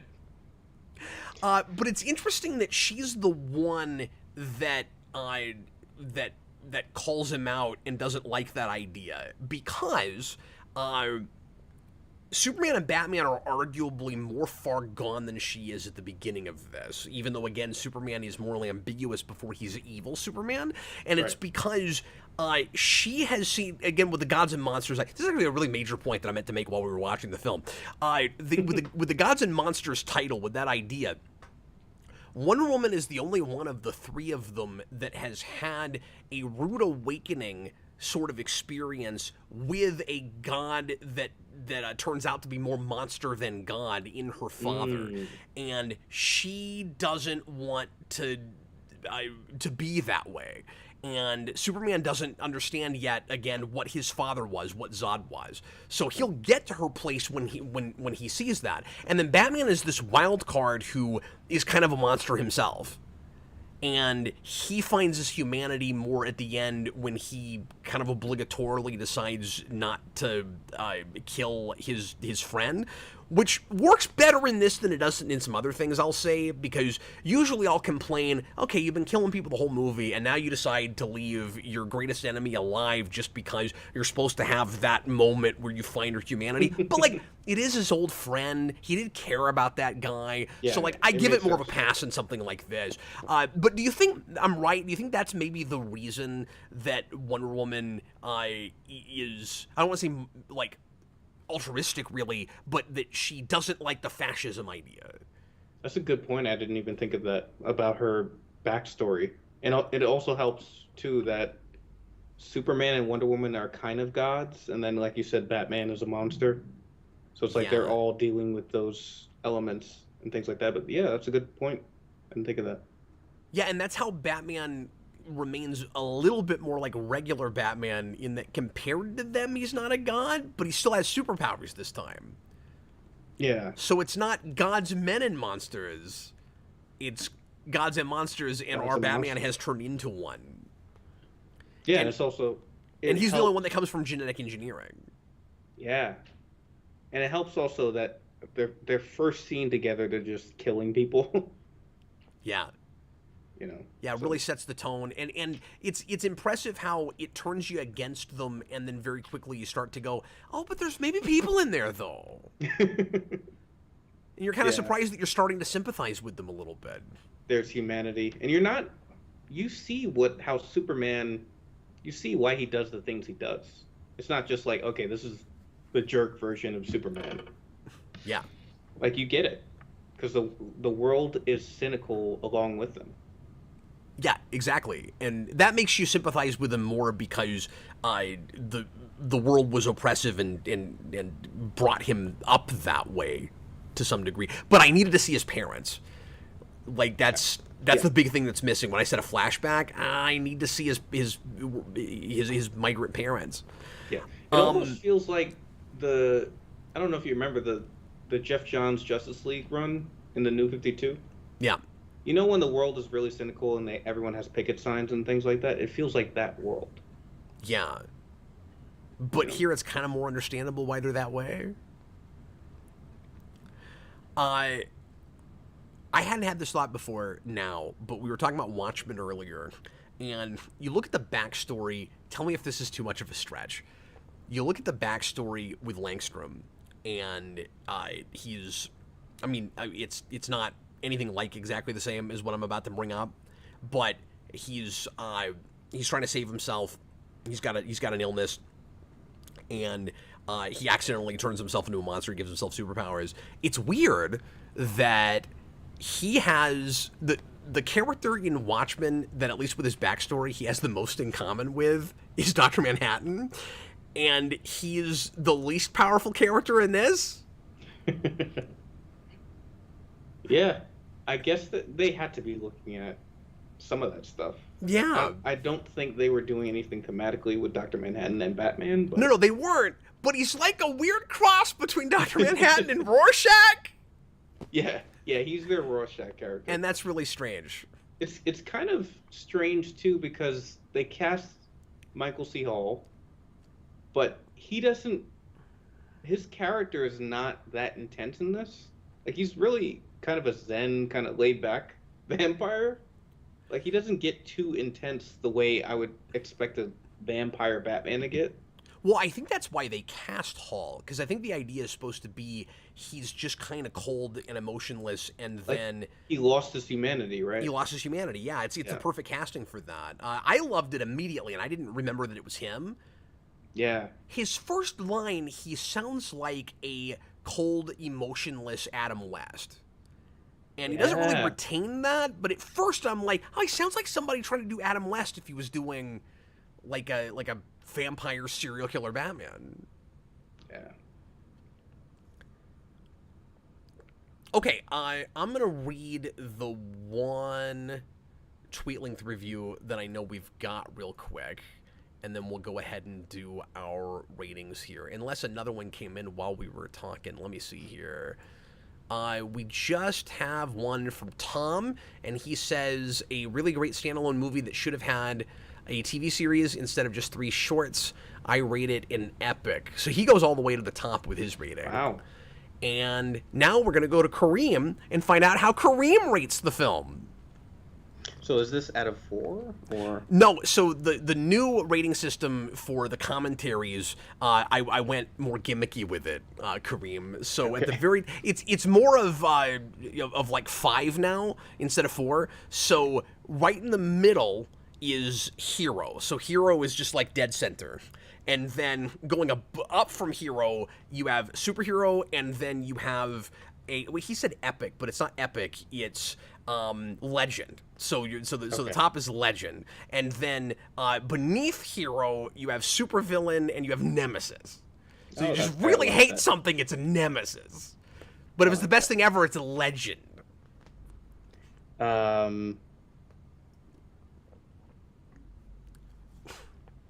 I would have to go somewhere between hero and superhero.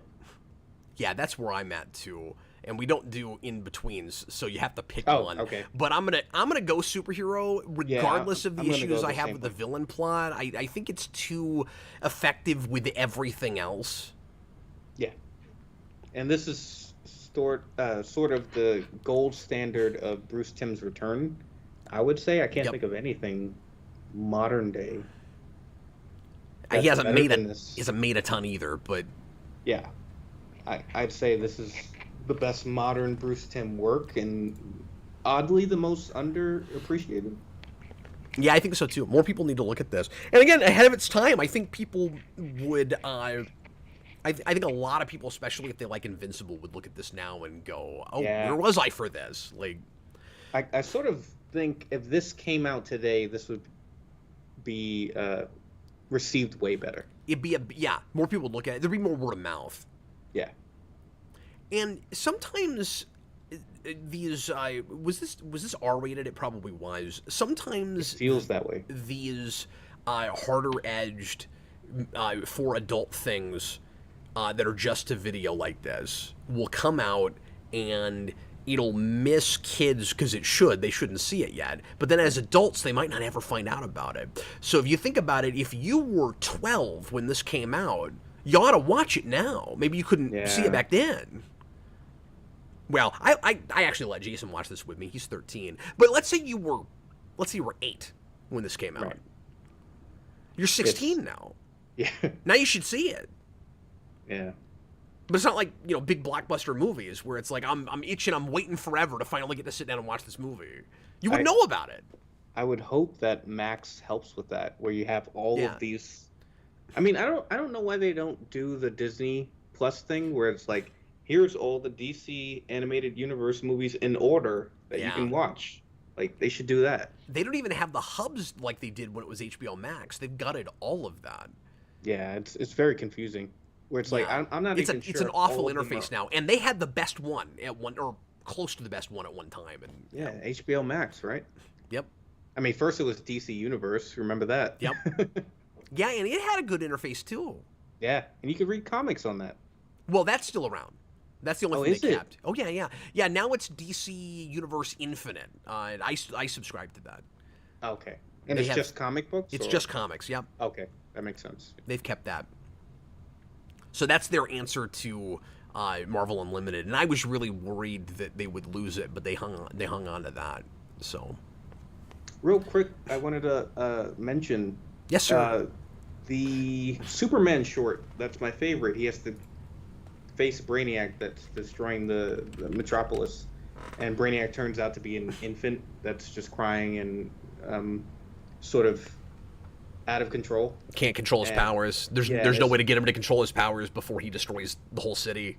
It's a perfect introduction to this version of Superman, and it sort of reminded me of the Justice League Unlimited episode where Batman has to go in and kill one of the Royal Flush Gang, Ace or something. Wow, I forgot all about that. But he doesn't, because he's Batman, and it's such a good episode.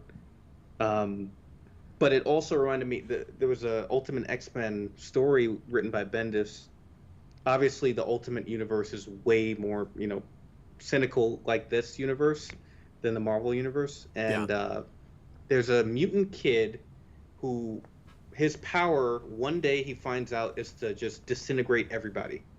Like, he wakes up, his sister's disintegrated, his mom's disintegrated, his neighbors are, and he just goes off on the outskirts of town and is just crying and stuff. And Professor X sends Wolverine to talk to this kid because he's Wolverine. He's indestructible, yeah. Right. And long story short, he has to do the same thing that Superman does to Brainiac. And it's this really deep psychological story that really stood out. But it reminded me of that a lot, where it's like those character lines where it's not black and white. It is gray, and, are these people heroes? Are they villains? Are they something in between? Yeah, and there's not always a good answer. There's not always a right answer. What happens when your power just makes you a weapon? Yeah.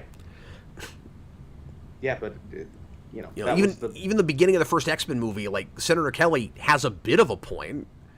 Yeah. Because what if you have somebody that you can't ever teach them how to use their powers, and then they kill everybody, and, or they... And then there's the question of, like... taking away other people's civil liberties in order to help them retain theirs. Who wins? Yeah, and that's always the sort of the funny thing with X-Men to me is it's a race allegory and a sexuality allegory, but it's like that never made sense, because at the end of the day, mutants can use their power to kill people. Like, you're saying there isn't an advantage that they have, yeah. They sort of have a point where it's like, whoa. But anyways. Next week, Kareem, thanks for joining me on this. Yeah, thanks for inviting me. Really appreciated all of your insights, and you are certainly welcome back for another one. And I will try to make sure that you're here for the Ultimate Avengers one, since we were going to do that. Next week, though, I put out a poll on Patreon for the Patreon producers, and if you would like to participate with these whenever we do them, patreon.com/geekvolution, $10 tier gets you access to that, but also lots of other perks, including our Superhero Rewind Patreon. You can hang out with me once a month, and some other cool things like that. Anyway, the movie that was selected by that group was the 1990 Ninja Turtles movie, which Austin put on the poll, and I've said my piece on that. I've done tons of material on that movie, but we're doing everything, even if I've done it 100,000 times on the commentary project. So we're going to go ahead and get that one knocked out while there is a Ninja Turtles movie in the theater. And for folks watching this before Sunday, I am going to be covering that movie, Mutant Mayhem, Sunday night. I've not seen it yet, but I'm going to see it this weekend. So that is all the news that's fit to print. Ninja Turtles 1990 next week, Friday night. Should be 10 o'clock or possibly earlier. No, I think that will still be the 10 o'clock show. And then eventually, or not too long from now, we'll be able to start doing these earlier like we did tonight with Kareem, because Austin's schedule is changing. As always, I want to say thanks to all of our patrons, and this is another perk that you get for the Rewind Selection Board tier, the $10 tier.